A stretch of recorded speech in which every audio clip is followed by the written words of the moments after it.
Bonjour à tous, je me présente, je m'appelle Blackfire. Cette fois-ci, on va parler de Spider-Man. J'ai une énorme info à vous donner qui va faire plaisir et qui va aussi faire grincer des dents. Euh, Spider-Man 5, je connais les réalisateurs et ça pourrait être le même que Spider-Man Brand New Day. Ce serait une bonne nouvelle si le film est à la hauteur de ce qu'on peut imaginer.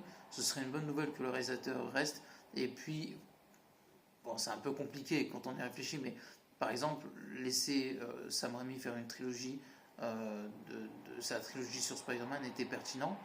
Mark Webb, le reboot n'était pas pertinent, donc du coup, paradoxalement, autant le laisser, hein, c'est pas forcément une bonne idée. Ce n'est pas forcément une mauvaise non plus, donc voilà. Et puis après, on a qui d'autre? John Watts, qu'on l'aime ou pas, le fait qu'il ait suivi sa trilogie, même si c'est pas un bon réalisateur, je trouve qu'il y a une continuité qui est intéressante. Et je trouve que c'est bien de prendre un réalisateur pour faire la trilogie de Spider-Man.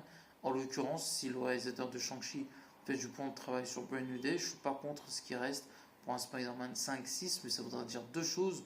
Le premier, c'est que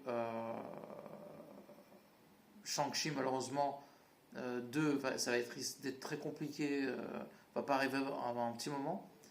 Parce qu'il ne faut pas oublier que apparemment le réalisateur est pressenti pour faire Naruto l'année prochaine, enfin le tournage quoi. Que après il doit avoir logiquement Spider-Man 5 et un Avengers, je sais plus combien.